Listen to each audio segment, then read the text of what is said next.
Well, hi there. Warm welcome. You're watching Blueprint Explosive Exclusive, and I'm Meghna Deka. Well, India is racing towards becoming a $5 trillion economy. But there's one force which is dragging us back: corruption, wastage, and inefficiency. It is a system, as you can see on your screens. It is a system which is being plagued by lazy bureaucrats, greedy contractors, inefficient engineers, and more focused on filling their own pockets than building the nation that we pay our tax money for. This isn't just simply inefficiency, it's a rot, a termite that is quietly eating away at India's very foundation. Project by project, rupee by rupee. Why do I say that? Because these visuals on your screens, they speak louder than any words can. They expose the very rot which has crept into the system, a system which is run by bureaucrats, by babus, contractors, a cozy club of those with power, those with money, who have turned public work into a personal profit scheme. From flawed structural decisions to roads laid without proper planning, to the shocking negligence of pushing ahead without necessary clearances. This is not just incompetence, it's criminal irresponsibility. In fact, let's first start. The 18 Crore bridge in Madhya Pradesh. This, of course, has become a national embarrassment. Take a sharp right for this turn. It has become something that is being trolled and spoken about globally. A 648 meter long and 8.5 meter wide road is simply confusing, to say the least. The reason, as you can see, this bizarre 90-degree turn that it expects cars and buses to take. A bizarre 90-degree sharp turn right in the middle of the bridge, leaving commuters stunned and raising serious safety concerns. What's worse, this wasn't an accident. It's a clear case of a faulty design and a lack of oversight. Now, officials have been suspended. 2 construction firms have been blacklisted.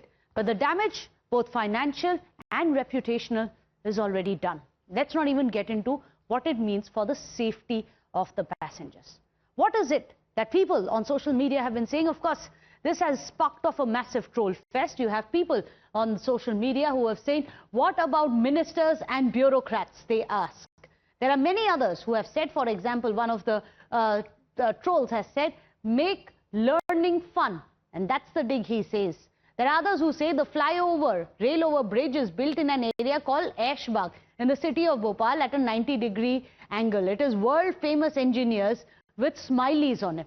There are others who are saying that this extraordinarily talented engineers in India constructed a bridge with a 90-degree right turn. Imagine, this is the fun and mockery over India's engineering skills, something that we pride ourselves upon. There are others who are saying that the scary part is it took 10 years to complete this bridge in Bhopal's Ashbagh. 10 years to complete this 90-degree, and no one stopped it.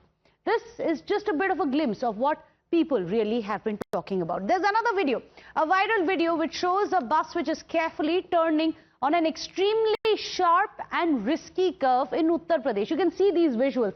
Look at it. One bus after the other, and look at the sharp turns, often endangering these two-wheelers, as has happened in this case. First, second, and there you have it, the third bus which takes the sharp turn. People are questioning, how can such a dangerous bend exist on a busy public road?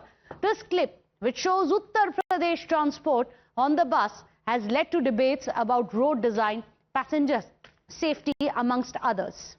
What is it that people on social media are saying? Well, this is what the trolls say. You have one of the trolls saying that Indian road engineers and designers are, well, certain words that I'm not going to repeat. It's politically incorrect, so I'll not go there. There are others that are saying there certainly are Indian roads that came into exist after the British had left, essentially making fun yet again of India's roads. Now, a photo of a road in Bihar's Jehanabad, which shows a tree in the middle of the road, has now gone viral. This is the latest one which is coming in, an engineering marvel which has come to light, of course, paid by your and my, the taxpayers' money. Now, what's wrong with this road? Look at it. It's a road filled with trees. Right in the middle of the road, You have these trees, tree 1, 2, 3, 4, 5, 6, as far as infinity. The new road has trees which they didn't bother to cut. Why? Why were the trees left bang in the middle of a road when they were constructing that road? Social media reactions, of course, have been going on. There are 100 crore road widening project which was carried out. This is coming in from Bihar. This is located approximately 50 kilometers from Patna, which is the heart of it, the capital city. It has been completed, but let's draw your attention how there are these large trees left standing right in the middle of this newly constructed stretch. There are several users who have questioned why these obstructions were allowed to remain in the first place in a completed road. What is it that people are saying? Let's tell you. Well, you have, for example, this social media handle which says the finest example of Indian bureaucracy. Forest department didn't give a go-ahead for cutting the trees in Bihar, so the district administration built a road around it. No vehicles have to now skirt around it. There is another one who says that there is no planning, there is no common sense. Don't cut the trees, said the forest department. District officer says no problem, we'll build the road around it. No planning, no common sense, just another episode of taxpayers' money being wasted. Another one, Mihir Jha, says that a story worth the attention of Akshay Kumar to make a movie, a perfect saga of Indian bureaucracy, and we didn't give an F attitude. District administration planned this road. District administration approached the forest department. They demanded 14 hectares of forest land. Administration said no. So they decided to build the road around the trees. 8 kilometer stretch of the road now has trees in the middle of the road. For 8 kilometers, one tree after the other, bang in the middle of the road. Because the forest department and the administration could not come to terms with each other. In fact, these are some of the ridiculous comments which are coming in after this ridiculous project was completed at the cost of the taxpayers' money. Well, here's another viral video which has left citizens stunned. Can a government contractor really afford this kind of luxury? What am I talking about? I'm talking about this golden palace which has been built by one of the contractors, a government contractors, and you can see it. The extent of the plush, the luxury, the gold which is glittering, not just in the decor, in taps, in even electrical socket. This content creator, Priyam Saraswat, has given a tour of this gold-themed mansion in Indore, which is owned by a government contractor, where everything from furniture to the electrical sockets, everything is made out of 24-carat gold. Yes, you heard me right. Let me say it once again so that we can reiterate. This is a 24-carat golden palace being built by not some Raja Maharaja. This is a government contractor, and that's his palace made of gold. This video you can see behind me shows a house which is dripping in gold, even features a rare 1936 vintage Mercedes which is parked in its driveway. The captivating video, which showcases the unique residence, has garnered significant attention online as well, and it has raised serious questions also about wealth, about corruption, about accountability. How are they even managing this? This, remember, is part of the larger question about the cozy nexus between the Neta, between the Babu, and between the contractors. But unfortunately, it is people like you and me who have to pay the price for this. Let's go across to our panelists. We have joining us today on the show Dr. Sudhir Krishna, who is a former Secretary, Ministry of Urban Development. Also, Dr. Neville Mehta is joining us, a former CEO of Mumbai First. Let me first go across to Dr. Sudhir Krishna, because you're part of the entire bureaucracy, the structure. You must explain to us, in urban development terms, what is the process? Who passes, floats which tender? Who decides on which contractor? Who gives the green flag for a 90-degree bridge that we can see on our screens? Well, good evening to you, and I feel really embarrassed to see the pictures because, having been with the government for so long and feeling such, embarrassing situations. I think public money is being wasted, and we have to understand the procedure which is prescribed and try to find out why it is not being followed. So the procedure is not at all complicated. It is a very good procedure. Standard operating procedures are there in the manuals of construction, which is essentially the CPWD manual for buildings, and Ministry of Road Transport manual for the road construction. So these manuals have given very fine, standards as to how it should be designed, and the approval. You are asking the question as to who approves. It is different. There is a delegation of authority rules are there. In different organizations, there are different delegation of power. The chief engineer, executive engineer, and municipal commissioner, and so on and so forth. Many people approve. So it is a collapse of the whole arrangement. That is, the arrangements are very much in position. Nothing can go wrong if you follow the I don't mean to interrupt you, and sorry for that. But Dr. Krishna, even as we speak, we are looking at this road, an 8-kilometer long stretch of road with trees in the middle. If you ask for accountability, they are saying that the forest department said you can't cut these trees unless you give us another plot of land. Of course, you have the local authorities who are saying we can't give you another plot of land, so we'll make the road. Because the intent is there. We'll continue to make the road, but we'll make the road around the trees. So now you have this ridiculous 8-kilometer stretch which was built with 100 crore rupees of public's money, but it's got trees in the middle. Who's to blame? Not only that the road is having trees in the middle, the road has become hazardous also. Yes. It is going to cause serious accidents.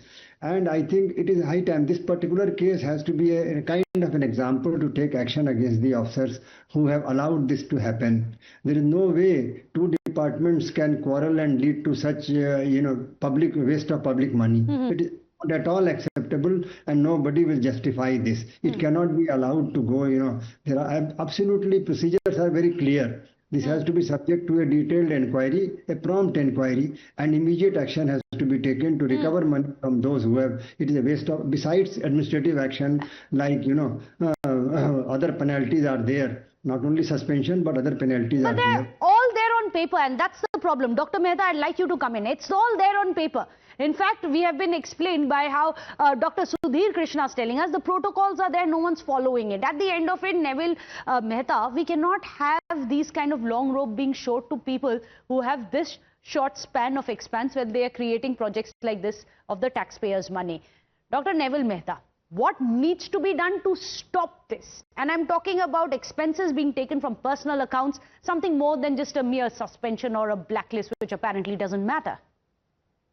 Thank you for having me on the show. But what we're discussing is nothing new. I mean, everybody, Mr. Krishnan has already said that all these things are there, but they are not being followed. And there is a blatant, shameful, even a blind man can see corruption, non-following protocols which are already set in place as per the Mr. Krishnan's views, non-transparency and non-accountability.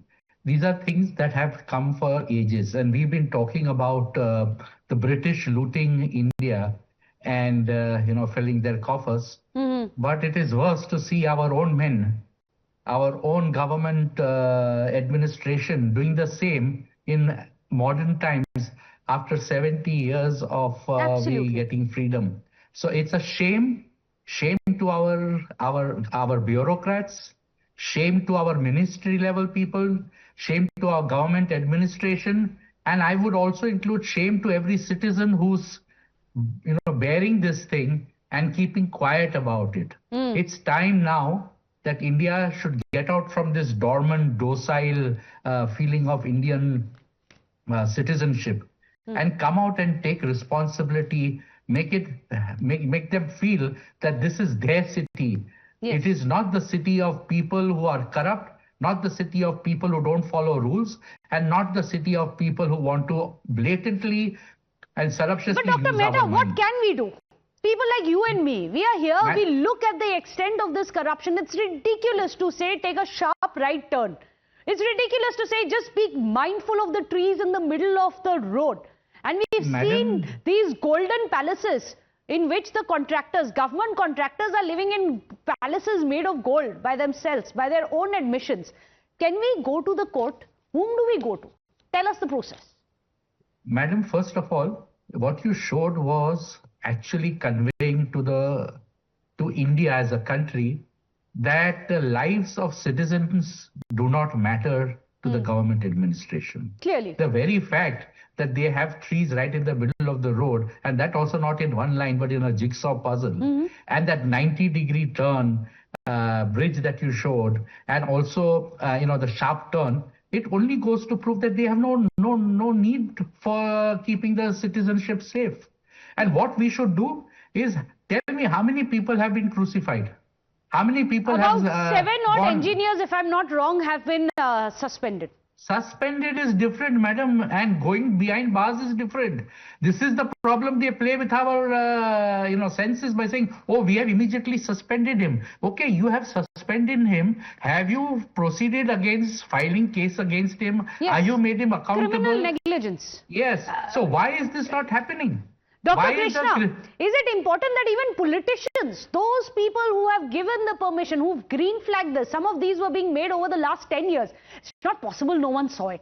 Should politicians also be made accountable? They are the ones who want our vote, they want our tax money, they want it all. But what we are being repaid with is incompetence. Why shouldn't politicians also be held responsible for this? Well, I think that in some sense, I can agree with you that politicians should be held responsible, because ultimately the government is led by the political, leaders, all right. But having said that, I think in such cases, the responsibility, I would say, would lie largely on the bureaucracy. I mean, who is the chief engineer or district collector worth his or her name? Who can prove this? I don't think any politician will ask anybody to prepare a 90-degree road or a road which you are showing just now with trees in the middle. It is totally callousness. But before they sign it off, would they not know that it's a 90-degree flyover that they are being made? A basic blueprint would have shown this. No, I would not like to pass on the burden of such cases. There are many cases where a political leader can be held accountable. But in such cases, it is because nobody can prepare an estimate like this, design like this. There are standards. And I am quite sure that the senior officers who have to approve this have not visited this site. People have stopped visiting the work locations, For years, these sites are under construction. How can they not know? When they are passing, when they're first floating tenders for it, they're handpicking who are going to be the contractors, and then they have passed the blueprint, they have given the money, they've paid for all of it, and yet this is the result of what our taxpayers' money is being used for. We are running out of time, unfortunately, but thank you so much, Dr. Krishna, as well as Dr. Mehta, for joining us. We are running out of time, but this is the result of the apathy that we face. We pay the taxpayers, the taxpayer, pay for all of this, and this is how our money is being wasted. This, many have said, are the COVID batch of engineers, the COVID batch of bureaucrats, God knows. But what we have is incompetence, collusion, and perhaps corruption. With that, a short break. Don't go anywhere.